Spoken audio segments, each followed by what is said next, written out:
hello everyone, welcome back to Geeta Nujinaya vlogs. ಇದು ನಿನ್ನೆ ತೋರಿಸಿದಲ್ಲ night dress ಬಂತದ್ದು ಚೆನ್ನಾಗಿದ್ಯಾ. ಇದಕ್ಕೆ ಕಿಸೆನೂ ಇದೆ, 2 ಕಿಸೆ ಇದೆ ಹಾಗೆ. ತಲೆಗೆ ಸ್ನಾನ ಮಾಡಿ ಬಂದೆ. ನಮ್ಮದ್ರಲ್ಲಿ ಹೇಗಂದ್ರೆ 4 ನೀರಿಗೂ ತಲೆ ಸ್ನಾನ ಮಾಡಬೇಕು, 5 ನೀರಿಗೂ ತಲೆ ಸ್ನಾನ ಮಾಡಬೇಕು. ಕ್ರಮ ಹೇಗಿದೆ ಅಂತ ಹೇಳಿದ್ರೆ, ಇದು ಸ್ನಾನ ಮಾಡುವ ನೀರಿನಲ್ಲಿ ಬೆಳ್ತಿಗೆ ಅಕ್ಕಿಯನ್ನು ಕುಂಕುಮ ಮತ್ತು ಅರಿಶಿಣದಲ್ಲಿ ಮಿಕ್ಸ್ ಮಾಡಿ ಹಾಕಬೇಕು. ಅರಿಶಿಣ ಕುಂಕುಮ ಸಹ ಹಾಕಬೇಕು. ಹಾಗೆ ಅದು ಕುರ್ದಿ ನೀರಂತೆ ಇಂಥದ್ದು ಹೇಳ್ತಾರೆ ಅದಕ್ಕೆ. ಹಾಗೆ ಮಾಡಬೇಕು. 4 ನೀರು ಮತ್ತೆ 4 ನೀರಕ್ಕೆ ಹಾಗೆ ಮಾಡಬೇಕು. 5 ನೀರು ಸಹ ತಲೆಗೆ ಸ್ನಾನ ಮಾಡಬೇಕು. ಹಾಗೆ ತಲೆ ಸ್ನಾನ ಮಾಡಿದೆ. ಮತ್ತೆ ಇಲ್ಲಿ ದೋಂತಿಲದಲ್ಲಿ ದೇವಸ್ಥಾನಕ್ಕೆಲ್ಲ 5 ಸ್ನಾನ ಆದ್ಮೇಲೆ ಹೋಗ್ಬೇಕು. ದೋಂತಿಲದಲ್ಲಿ ಇವತ್ತು ಪೂಜೆ ಆಗಿ ಯಕ್ಷಗಾನ ಇದೆ. ನಾವು ಹೋಗ್ಬೇಕು ಅಂತ ಅನ್ಕೊಂಡದ್ದು 20 ತಾರೀಕು, ಇವತ್ತು 20 ಮಾರ್ಚ್. ಅದೇನಾಯ್ತಂದ್ರೆ ಅವರು ಇದು ಕಾಲ್ ತೆಗಿತಾ ಇಲ್ಲ. ಧೃತಿ ಹೊರಟು ನಿಂತಿದ್ದಾಳೆ. ನಾನು ಸ್ನಾನ ಮಾಡಿ ಬಂದೆ. ಫೋನ್ ತೆಗೆದ್ರೆ ಒಂದು ವೇಳೆ ಹೋಗುವ ಅಂತ. ನಾನು ಇದು ವ್ಲಾಗ್ ಮಾಡ್ತಿರುವಾಗಲೇ ಶ್ರೀ ಕಾಲ್ ತೆಗೆದ್ರು. ನಾನು ಹೊರಟೆ ನೋಡಿ. ವೈಟ್ ಡ್ರೆಸ್ ಮತ್ತೆ ಬೇಬಿ ಪಿಂಕ್ ಪ್ಯಾಂಟ್ ಮತ್ತೆ ಶಾಲ್.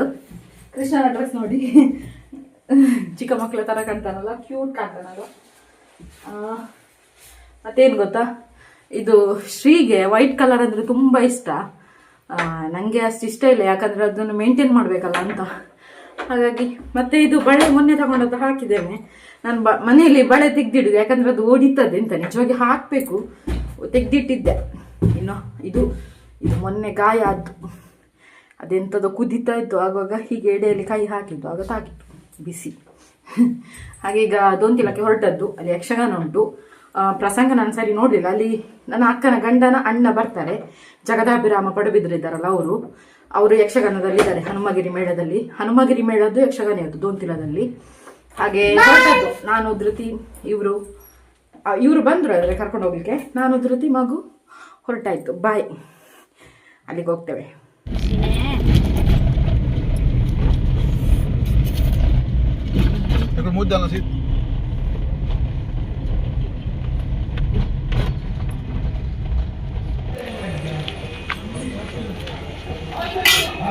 ಕೃಷ್ಣ ಗೆತೋನ್ ಕೀರ್ತ ಗೆತೋನ್.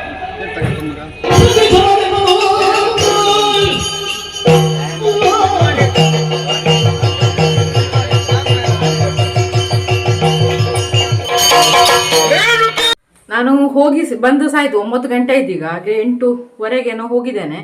ಒಂದು ಅರ್ಧ ಗಂಟೆ ಇದ್ದು ಬಂದದ್ದು. ಅಲ್ಲಿ ಎಂತ ಗೊತ್ತಾ, ಇದು ಕೃಷ್ಣ ಐಸ್ ಕ್ರೀಮ್ ಬೇಕು ಅಂತ ಹಠ ಮಾಡ್ತಿದ್ದ. 1 ಆಯ್ತು 2 ಆಯ್ತು. ಇನ್ನು ಅಲ್ಲೇ ಇದ್ರೆ ಜಾಸ್ತಿ ತಿಂತಾರೆ, ಮತ್ತೆ ಹಸುವಿನ ಹೊತ್ತು ಕೂಡ.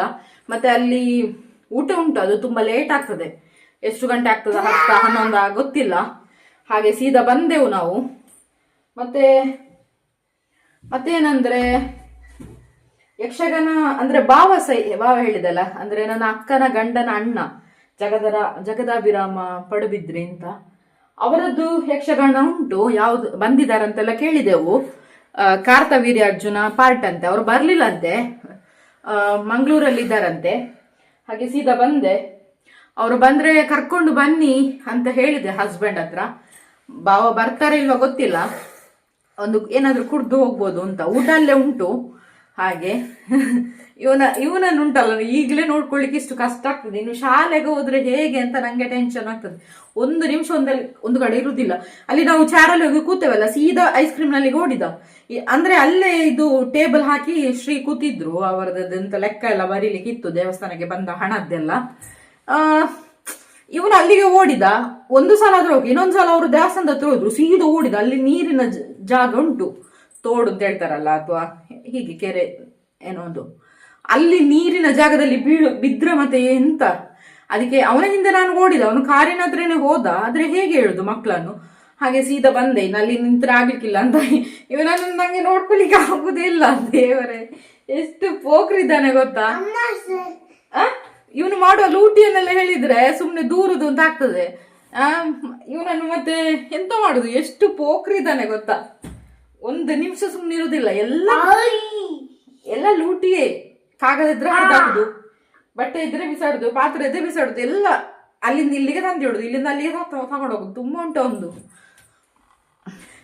ನಾನೀಗ ಡ್ರೆಸ್ ಚೇಂಜ್ ಮಾಡ್ತೇನೆ, ಆಗ ಹಾಕಿದ ನೈಟ್ ಡ್ರೆಸ್ ಹಾಕ್ತೇನೆ.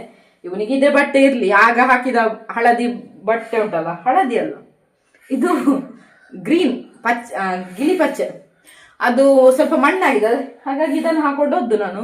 ಇದ್ರಲ್ಲೇ ಇರ್ಲಿ, ನಾಳೆ ಸ್ನಾನ ಮಾಡಿಸಿ ಚೇಂಜ್ ಮಾಡಿದ್ರೆ ಆಯ್ತು. ಈಗ ನೀರು ಕುಡಿತಾ ಇದ್ದಾನೆ. ಹಾಗೆ ಬಂದೆ ನೋಡಿ ಡ್ರೆಸ್ ಚೇಂಜ್ ಮಾಡಿ. ನಂಗೆ ಅದು ಬಳೆ ಕೈಯಲ್ಲಿ ಹಾಕಿದ್ರೆ ಒಡಿತದಲ್ಲ, ಅದು ಬೇಜಾರು, ಒಡೆದೋಗ್ತದೆ ಅಂತ. ಅದು ಕೂಡ ವೈಟ್ ಚೆನ್ನಾಗಿದೆ ಬಳೆ, ಬೇರೆ ಮನೆಯಲ್ಲಿ ಹಾಕ್ಲಿಕ್ಕೆ ತಗೊಳ್ಬೇಕು. ಇನ್ನು ಅದು ಸ್ಟಿಕ್ಕರ್ ಬಂದಿದೆ, ವಾಲ್ ಸ್ಟಿಕ್ಕರ್, ಅದನ್ನು ತೋರಿಸ್ತೇನೆ. ಇದು ಆಗ ಬಂದದ್ದು, ಅದಂದ್ರೆ ನಮ್ದು ಬೆಡ್ರೂಮ್ ಇದು ಗೋಡೆ ಪ್ಲೇನ್ ಉಂಟಲ್ಲ, ಅಲ್ಲಿಗೆ ಹಾಕು ಅಂತ ಹೇಳಿ ಸ್ಟಿಕ್ಕರ್ ಮೊನ್ನೆ ಚಾಯ್ಸ್ ಮಾಡಿದ್ದಾಯ್ತಾ. ಬಂದಿದೆ, ನಾನು ಚಾಯ್ಸ್ ಮಾಡಿದ್ದೆ, ಬಂದಿದೆ ಆಯ್ತಾ. ಇದು ಚೆನ್ನಾಗಿದ್ಯಾ, ಇದನ್ನು ಗೋಡೆಗೆ ಅಂಟಿಸುವ ಅಂತ. ಒಂದು ದೊಡ್ಡ ಸ್ಟಿಕ್ಕರ್ ಬರ್ಬೋದು ಅನ್ಕೊಂಡೆ, ಚಿಕ್ಕ ಸ್ಟಿಕ್ಕರ್ ಬಂದಿದೆ. ಅಲ್ಲಿಗೆ ಅಂಟಿಸಿದ್ರೆ ಒಂದು ನೋಡ್ಲಿಕ್ಕೆ ಒಂದು ಲುಕ್ ಇರ್ತದೆ ಇಲ್ಲಿ ವಿಡಿಯೋ ಮಾಡುವಾಗ. ಹಾಗೆ ಇದಕ್ಕೆ ಒಂದು ಎಷ್ಟು 100 ಚಿಲ್ಲರೆ, 142 ಕೊಟ್ಟೆ. ನೋಡಿದೆ ಅದರಲ್ಲಿ ಪ್ರೈಸ್ ಮೀಶೋದಲ್ಲಿ 146 ರೂಪಾಯಿ ಕೊಟ್ಟದ್ದು, ಆಗ ಬಂದದ್ದು. ಇದನ್ನೀಗ ಗೋಡೆಗೆ ಅಂಟಿಸ್ತೇನೆ ಆಯ್ತಾ. ಕಣ್ಣಿಂದ ಪಾರಾಗದಂತೆ ನನ್ನಿಂದ ಎಂದು ಸ್ವಲ್ಪ ಟೈಮ್ ಆಗ್ತದೆ. ನಾನಿದು ಅನ್ಕೊಂಡೆ ಡೈರೆಕ್ಟ್ ಅಂಟಿಸುದು ಅಂತ. ಇದು ಹೇಗಿದೆ ಗೊತ್ತಾ, ಇದರಲ್ಲಿ ನಂಬರ್ಸ್ ಇದೆ ಅಂತ, 15, 16 ವರೆಗೂ ನಂಬರ್ಸ್ ಇದೆ, ನೋಡ್ಬೋದು ನೀವು ಇಲ್ಲಿ. 4, 5, 13 ಎಲ್ಲ. ಅಂದ್ರೆ ಇದು ಸಪ್ರೇಟ್ ಹೀಗೆ, ಇದನ್ನ ಇಷ್ಟನ್ನು ಹೀಗೆ ಸಪ್ರೇಟ್ ತೆಗೆದು ಅಂಟಿಸ್ಬೇಕು. ಶ್ರೀ ಬರ್ಲಿ, ಇದಕ್ಕೆಲ್ಲ ಅವರೇ ಬೆಸ್ಟ್. ನಿಧಾನಕ್ಕೆ ಚಂದ ಮಾಡ್ಲಿಕ್ಕೆ ಅವರಿಗೆ ಬೆಸ್ಟ್. ಇದು ಸ್ಪೀಡಾಗಿ ರಪ ಹಾಕುದಾದ್ರೆ ನಾನು ಹಾಕ್ತೇನೆ, ಇದು ನಂಗೆ ಆಗುದಿಲ್ಲ. ಈ ಸ್ಟಿಕ್ಕರ್ ಅನ್ನು ಅವರೇ ಅಂಟಿಸ್ಬೇಕಷ್ಟೇ, ಕಲಾಕಾರರು. ಅವರು ಅಲ್ಲಿ ದೋಂತಿಲ್ಲದಲ್ಲಿ ಇದ್ದಾರೆ, ನಾಳೆ ಅಂಟಿಸುವ. ನೋಡಿದ್ರಲ್ಲ ಹೇಗಿದೆ ಅಂತ. ನಾನು ಅದು ಡೈರೆಕ್ಟ್ ಅಂಟಿಸ್ಬೋದು ಅಂತ ಅನ್ಕೊಂಡೆ, ಇಲ್ಲ ಇದು ಸಪ್ರೇಟ್ ಭಾಗ. ನಂಗೆ ನನ್ನ ಅತ್ತಿಗೆ ಮೇಲೆ, ಅಂದ್ರೆ ಗಂಡನ ಅಕ್ಕನ ಮೇಲೆ ಸ್ವಲ್ಪ ಕೂಡ ಬೇಜಾರಿಲ್ಲ, ಏನೂ ಇದಿಲ್ಲ. ಆದ್ರೆ ಏನ್ ಗೊತ್ತಾ, ಅವ್ರ ಜೊತೆ ಬೆರೆಯುವಾಗ ನಂಗೆ ಒಂದೇ ಕಾಡುದು, ನನ್ನ ಅಕ್ಕ ಯಾಕೆ ನನ್ನ ಜೊತೆ ಒಳ್ಳೇದ್ರಲ್ಲಿ ಇಲ್ಲ ಅಂತ. ಅಂದ್ರೆ ಬೇಜಾರಾಗ್ತದೆ. ಅವ್ರ ಅಕ್ಕ ಅಲ್ಲ, ನನ್ನ ಅಕ್ಕ ಯಾಕೆ ನಂಗೆ ಒಳ್ಳೇದ್ರಲ್ಲಿ ಇಲ್ಲ ಅಂತ. ನನ್ನ ಅಕ್ಕನ ನಾನು ತುಂಬಾ ಮಿಸ್ ಮಾಡ್ಕೊಳ್ತೇನೆ. ನಂಗೆ ಅತ್ತಿಗೆಯಲ್ಲಿ ಏನು ಬೇಜಾರಿಲ್ಲ, ಅವ್ರ ಹತ್ರ ಖುಷಿ ಆಗ್ತದೆ. ನಿಜ ಹೇಳ್ಬೇಕು ಅಂತ ಹೇಳಿದ್ರೆ ನನ್ನ ಗಂಡನಿಗಿಂತಲೂ ಜಾಸ್ತಿ ನಂಗೆ ಅತ್ತಿಗೆಯ ಮೇಲೆನೆ ಇಷ್ಟ. ಅವ್ರ ಮನೆಗೆ ಹೋಗುವಾಗೆಲ್ಲ ಖುಷಿಯಾಗಿ ಇದ್ದೆವು. ಎಷ್ಟೋ ಸಲ ಹೇಳಿದೆ ಇವ್ರ ಜೊತೆ ಇರೋದಕ್ಕಿಂತ ಅತ್ತಿಗೆ ಜೊತೆ ಹೋಗಿ ಇರ್ಬೋದು ಅಂತ. ಅವರಷ್ಟು ಸ್ವೀಟ್ ಪರ್ಸನ್. ಆದ್ರೆ ಬೇಜಾರಾಗ್ತದೆ, ನನ್ನ ಅಕ್ಕ ಯಾಕೆ ನನ್ನ ಜೊತೆ ಒಳ್ಳೇದ್ರಲ್ಲಿ ಇಲ್ಲ ಅಂತ. ಅವಳಿದ್ದಿದ್ರೆ ಖುಷಿ ಆಗ್ತಿತ್ತು ಅಂತ. ಅದಕ್ಕೆ ಬೇಜಾರಾಗಿ ಕೆಲವೊಮ್ಮೆ ದೂರ ಇರ್ತೇನೆ. ನನ್ನ ಅಕ್ಕ ಇಲ್ಲ ಅಂತ. ನಂಗೆ ಅದೇ ಒಂದು ಕೊರಗು. ಅತ್ತಿಗೆನೆ ಹೇಳಿದ್ದಾರೆ, ನಿನ್ನ ಅಕ್ಕ ನಿನ್ನ ಹತ್ರ ಮಾತನಾಡೋದಕ್ಕಿಂತ ಜಾಸ್ತಿ ನಾವಿಬ್ರು ಮಾತನಾಡಿಕೊಂಡೇವಲ್ಲ ಅಂತ ಹೇಳಿದ್ದಾರೆ. ಹೌದು, ನಾವು ಇಬ್ರು ಜಾಸ್ತಿ ಕ್ಲೋಸ್ ಆಗಿದ್ದೇವೆ, ಒಳ್ಳೇದ್ರಲ್ಲಿದ್ದೆವು. ಕೆಲವೊಮ್ಮೆ ನಂಗೆ ಎದುರು ಕೋಪ ಬರ್ತದೆ, ಅದನ್ನೆಲ್ಲ ಅವರು ದೊಡ್ಡ ವಿಷಯ ಮಾಡುದಿಲ್ಲ. ಹಾಗಾಗಿ ಸಂಬಂಧ ಸಾರಿಗೆ ಹೋಗ್ತದೆ. ಹಾಗೆ ನಂಗೆ ಅಂದ್ರೆ ಸಿಟ್ಟು ಬರೋದು ಬೇಗ, ಮುಗಿಂದು ತಿಳಿ ಕೋಪ. ಅಂದ್ರೆ ಕೆಲವೆಲ್ಲ ಆಗದಿದ್ರೆ ಇದು ಕೋಪ ಮಾಡ್ಕೊಳ್ತೇನೆ, ಅದನ್ನೆಲ್ಲ ಅವರು ದೊಡ್ಡ ವಿಷಯ ಮಾಡ್ಕೊಳ್ಳೋದಿಲ್ಲ. ಹಾಗೆ ಎಲ್ರಿಗೂ ತಾಯಿ ಮನೆಯವರು ಅಂದ್ರೆ ಖುಷಿಯಾಗಿರ್ತಾರೆ, ಅಂದ್ರೆ ಲೀಲಾಜಾಲವಾಗಿ, ಅಂದ್ರೆ ಒಂದು ಚೆನ್ನಾಗಿ ಮೂವ್ ಆಗ್ತದೆ. ನಮ್ಮದ್ರಲ್ಲಿ ತಾಯಿ ಮನೆಯವರ ಜೊತೆ ಮೂವ್ ಆಗೋದೇ ಕಷ್ಟ. ಗಂಡನ ಮನೆಯವ್ರ ಜೊತೆ ಆರಾಮ್ಸಾಗಿ ಮೂವ್ ಆಗ್ಲಿಕ್ಕೆ ಆಗ್ತದೆ. ಅವರು ಕ್ಲೋಸ್ ಆಗಿರ್ತಾರೆ, ಒಳ್ಳೇದ್ರಲ್ಲಿ ಇರ್ತಾರೆ. ಗಂಡನ ಕಡೆಯವ್ರ ಹತ್ರ ಎಲ್ಲ ಖುಷಿ ಆಗ್ತದೆ. ನನ್ನ ತಾಯಿ ಮನೆಯವರೇ ನನ್ನ ಹತ್ರ ಮಾತನಾಡುದು ಸರಿ ಇಲ್ಲ. ಅಂದ್ರೆ ಯಾಕೆ ಗೊತ್ತಾ, ಅವರು ದೂಷಿಸುದು ಜಾಸ್ತಿ. ಬಾಯಿ ತೆಗ್ದ್ರೆ ಬೈತಾ ಇರ್ತಾರೆ, ನಂಗೆ ಅದಾಗುದಿಲ್ಲ. ನಂಗೆ ಅದಕ್ಕೇನ ಅಂತ ಇವ್ರ ಮೇಲೆ ನಂಗೆ ಲವ್ ಆಗಿದ್ದು ಅಲ್ಲ. ಈ ಕಡೆ ವಾಲಿದ್ದು ಹಾಗೇನಂತ, ಈ ಕಡೆ ಅವರು ತುಂಬಾ ಲವ್ಲಿ, ಬುದ್ಧಿ ಒಳ್ಳೇದ್ರಲ್ಲಿ ಹೇಳ್ತಾರೆ ಹೊರತು ಇಡೀ ದಿವಸ ನೆಗೆಟಿವ್ ಆಗಿ ಮಾತನಾಡ್ಕೊಂಡೆಲ್ಲ ಇರುದಿಲ್ಲ. ಆ ಕಡೆ ಬೈಯುದೇ ಜಾಸ್ತಿ, ಅದಕ್ಕೆ ನಂಗೆ ಆಗುದಿಲ್ಲ. ಬೈತಾನೆ ಇರ್ತಾರೆ, ಬುದ್ಧಿ ಹೇಳ್ತಾನೆ ಇರ್ತಾರೆ. ಅವರು ಪ್ರೀತಿ ತೋರಿಸುದು, ನಗ್ನಗ್ತ ಮಾತನಾಡುದು ಅದೆಲ್ಲ ಇಲ್ಲ. ಈ ಕಡೆ ಪ್ರೀತಿ ತೋರಿಸ್ತಾರೆ, ನಗ್ನಗ್ತ ಮಾತನಾಡ್ತಾರೆ. ಹಾಗೆ ಫ್ರೀ ಮೈಂಡೆಡ್. ಅಂದ್ರೆ ಇವರು ಭಾವ ಸಾಗೆ, ಅತ್ತಿಗೆ ಸಾಗೆ, ಮಾವ ಸಾಗೆ, ಗಂಡ ಸಾಗೆ. ಅವರು ಸೋಷಲ್ ಪರ್ಸನ್. ಅವ್ರು ಮೂವರು ಪುರೋಹಿತರು ಅಂತೇಳಿ, ಭಾವ ಮಾವ ಗಂಡ ಪುರೋಹಿತರು ಅಂತೇಳಿ ಸೋಷಲ್ ಆದ್ರೆ, ಅತ್ತಿಗೆ ಕೂಡ ಸೋಷಲ್ ಪರ್ಸನ್ನೇ. ಅವರು ಲೈಬ್ರರಿಯಲ್ಲೆಲ್ಲ ಇದ್ದಾರೆ. ಹಾಗಂತೇಳಿ ಅವರು ತುಂಬ ಸೋಷಲ್ ಅಲ್ಲಿ ಇರ್ತಾರೆ. ನಾನು ಮನೆಯಲ್ಲಿ ಇರೋದು ಜಾಸ್ತಿ. ಯಾಕಂದ್ರೆ ನಂಗೆ ನನ್ನ ತಾಯಿ ಮನೆಯವರು ಒಳ್ಳೇದ್ರಲ್ಲಿ ಇಲ್ಲ ಅಂತ ಹೇಳೋದು ತುಂಬಾ ಕಾಡ್ತಾ ಇರ್ತದೆ. ಅವ್ರ ಮನೆ ಅವ್ರದ್ದು ಪ್ರೀತಿ ಸಿಗ್ಲಿಲ್ಲ, ಅವರು ಬರೋದು ಹೋಗುದು ಇಲ್ಲ, ಅದೆಲ್ಲ ತುಂಬಾ ಬೇಜಾರಾಗ್ತದೆ. ಹಾಗೆ ಇಲ್ಲಿ ಎಷ್ಟೇ ಪ್ರೀತಿ ಸಿಕ್ಕಿದ್ರು ಅಲ್ಲಿದು ಕೊರತೆ ಕಾಡ್ತಾನೆ ಇರ್ತದೆ. ಅದಕ್ಕೆ ಎಂತ ಮಾಡುದು ಹೇಳಿ? ಯಾವಾಗ ಸರಿ ಆಗ್ತದೆ ಇದೆಲ್ಲ? ಸರಿ ಆಗುದಾ ಇಲ್ವಾ ಗೊತ್ತಿಲ್ಲ. ತುಂಬಾ ಬೇಜಾರಾಗ್ತದೆ. ಅವನಲ್ಲಿ ಪೋಖ್ರಿ ಮಾಡ್ತಾ ಇದ್ದ ಕಾರಣ, ಓಡ್ತಾ ಇದ್ದ ಕಾರಣ ಎಲ್ಲ ನನಗೆ ಅಲ್ಲಿ ನಿಂತು ಊಟ ಮಾಡ್ಲಿಕ್ಕೆ ಆಗ್ಲಿಲ್ಲ. ಹಾಗೆ ಶ್ರೀ ಅನ್ನ ಸಾಂಬಾರು ಎಲ್ಲ ತಂದು ಕೊಟ್ರು. ಅನ್ನ ಬೆಟ್ಟಿಗೆ ಅನ್ನ ತಂದು ಕೊಟ್ರು. ಮತ್ತೆ ಇದು ಪಾಯಸ ಯಾವ್ದ್ರದ್ದು ಗೊತ್ತಿಲ್ಲ. ಕೃಷ್ಣ ನಿದ್ದೆ ಮಾಡಿದ್ದಾನೆ, 11 ಕಾಲ ಆಯ್ತು ಈಗ ತಂದು ಕೊಟ್ಟದವರು. ಮತ್ತೆ ಸಾಂಬಾರ್. ನಾನು ಊಟ ಮಾಡ್ಬೇಕು, ಅವಳನ್ನು ಸಹ ಎಬ್ಬಿಸ್ಬೇಕು ಅಂತಿದ್ದೇನೆ. ಇಬ್ರು ಊಟ ಮಾಡುವಂಥದ್ದು. ಧೃತಿ ಊಟ ಮಾಡಿಯೇ ಬಂದ್ಲು, ಅವಳೇನು ಮಲಗ್ಬೋದು. ಶ್ರೀ ಹೋದ್ರು, ಅಲ್ಲಿ ಇರ್ಬೇಕಂತೆ ದೇವಸ್ಥಾನದಲ್ಲಿ. ಮತ್ತೆ 4 ಗಂಟೆಗೆ ಎದ್ದುಕೊಂಡು ಅವರಿಗೆ ಪೂಜೆಗೆ ಹೋಗ್ಲಿಕ್ಕೆ ಉಂಟು. ಹಾಗಾಗಿ ಅವರು ಅಲ್ಲೇ ಮಲಗ್ತಾರೆ, ಅಲ್ಲಿಂದ ಅಲ್ಲಿಗೆ ಹೋಗ್ತಾರೆ. ನಾನೀಗ ಊಟ ಮಾಡ್ಬೇಕು, ಅವನನ್ನು ಎಬ್ಬಿಸ್ಬೇಕು. ಚೂರು ಉಂಟು ಚಾಚಿಲೆ.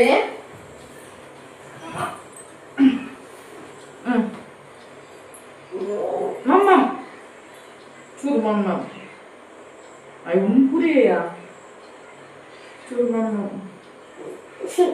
ಸ್ವಲ್ಪ ಕಾಣ್ತೀರಿ. ಹಾಯ್ ಬಾಬೆ, ಬಲೆ ಬಲ್ಲಿ. ಆಯ್ತು ಬಡ ವಿದ್ಯಾ, ನನ್ನ ನಿದ್ರೆ ಒಳ್ದೊಂದು ಹೋಗು. ಆಫ್ ಅಂಪಾವ. ನಾನೇ ಊಟ ಮಾಡ್ಬೇಕಷ್ಟೇ. ಅವನಿಗೆ ನಿದ್ದೆ ಕಣ್ಣು ಬಿಡ್ತಾ ಇಲ್ಲ. ಹಾಯ್, ಇದು ಧೃತಿಗೆ ಆರ್ಡರ್ ಮಾಡಿದ ನೈಟ್ ಡ್ರೆಸ್. ಇದರಲ್ಲಿ ಬರ್ಮುಡಾ ಸಹ ಬರ್ತದೆ, ಪ್ಯಾಂಟ್ ಸಹ ಬರ್ತದೆ. ಅವಳಿಗೆ ಯಾವ್ದು ಬೇಕು ಅದು ಹಾಕ್ಬೋದು. ಯಾರು ಬಾರದೇ ಇದ್ದಾಗ, ನಾವೇ ಇದ್ದಾಗ ಬರ್ಮುಡಾ ಹಾಕಿಗೆ, ಮತ್ತೆ ಯಾರಾದ್ರೂ ಬರುವಾಗ ಹಾಕುವಾಗ ಪ್ಯಾಂಟ್ ಹಾಕಿಗೆ. 2 in 1 ಅಲ್ಲ, ಅದಕ್ಕೆ ಇದನ್ನು ಆರ್ಡರ್ ಮಾಡಿದ್ದು. ಇದಕ್ಕೆ ಸ್ವಲ್ಪ ಜಾಸ್ತಿ ಇದೆ ರೇಟ್, 600 ಚಿಲ್ಲರೆ, ಆದ್ರೆ ಒಳ್ಳೇದಿದೆ ಕ್ವಾಲಿಟಿ, ಅದಕ್ಕೆ ಆರ್ಡರ್ ಮಾಡಿದ್ದು.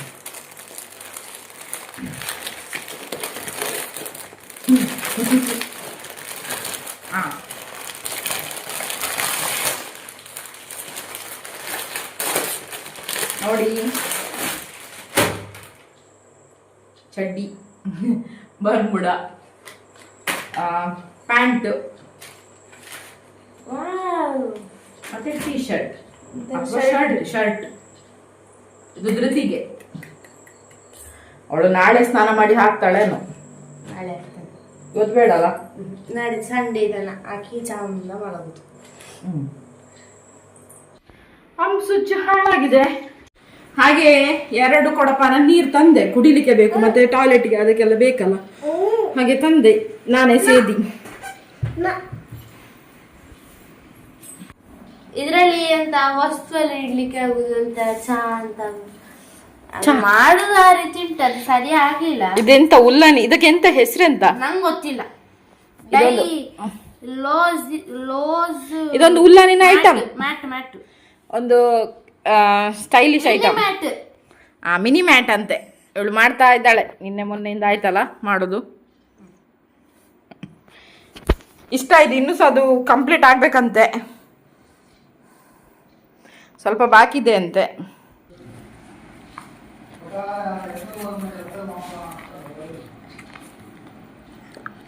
ಸಪಾದ ಇದು ಅವನೇ ಆಯ್ತಾ? ಇದು ಶರ್ಟ್ ಹಾಕೊಂಡದ್ದು ಉಲ್ಟಾ ಪಲ್ಟಾ.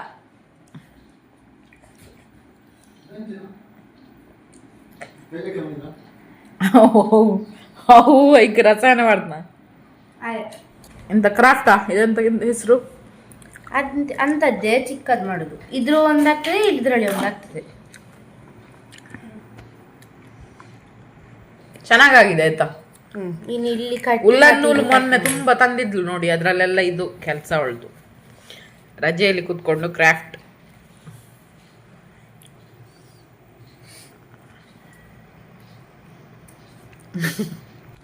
ದುತಿ ಕೊಳು, ಮಮ್ಮಮ್ ಕೊಳು, ಮಮ್ಮಮ್.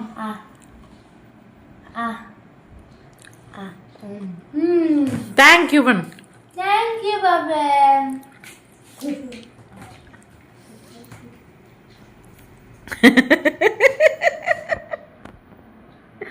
ಇಷ್ಟ ನೋಡಿ ಕೊಕ್ಕಡವನ್ನು ಹೇಗೆ ಹೇಳ್ತಾನೆ ಅಂತ. ಹೇಳು ಕೊಕ್ಕಡ. ಕೊಕ್ಕಡ ಕೊಕ್ಕಡೆ ಈ ಕಡೆ ಸರಿ ಮಾಡೋದಿದ್ದಿ. ಹೇಳು ಕತ್ತಲೆ. ಕತ್ತಲಲ್ಲೂ ಬೆಳಕ ಕಂಡೇನು ನಿನ್ನಾಣೆ ನಾನು, ಮತ್ತಿನಲ್ಲೂ ಸುಖವ ಕಂಡೇನು. ಜಿಂಕು ಚಕ್ಕ ಜಿಂಕು ಚಕ್ಕ ಜಿಂಕು ಚಕ್ಕ, ಜಿಂಗಿ ಚಕ್ಕ ಜಿಂಗಿ ಚಕ್ಕ ಜಿಂಗಿ ಚಕ್ಕ. ದಿತಿ ಧೃತಿ ಅಮ್ಮ. ನೋಡಿ ಎಷ್ಟು ಚೆನ್ನಾಗಿ ಮಾಡಿದಾಳೆ ಧೃತಿ. ಇದಕ್ಕೆ ಹೆಸರೆಂತ? ಕ್ರಾಫ್ಟ್ ಅಲ್ಲ, ಮಿನಿ ಮ್ಯಾಟ್ ಅಂತೆ. ತುಂಬಾ ಚೆನ್ನಾಗಿ ಮಾಡಿದಾಳೆ. ಸೂಪರ್.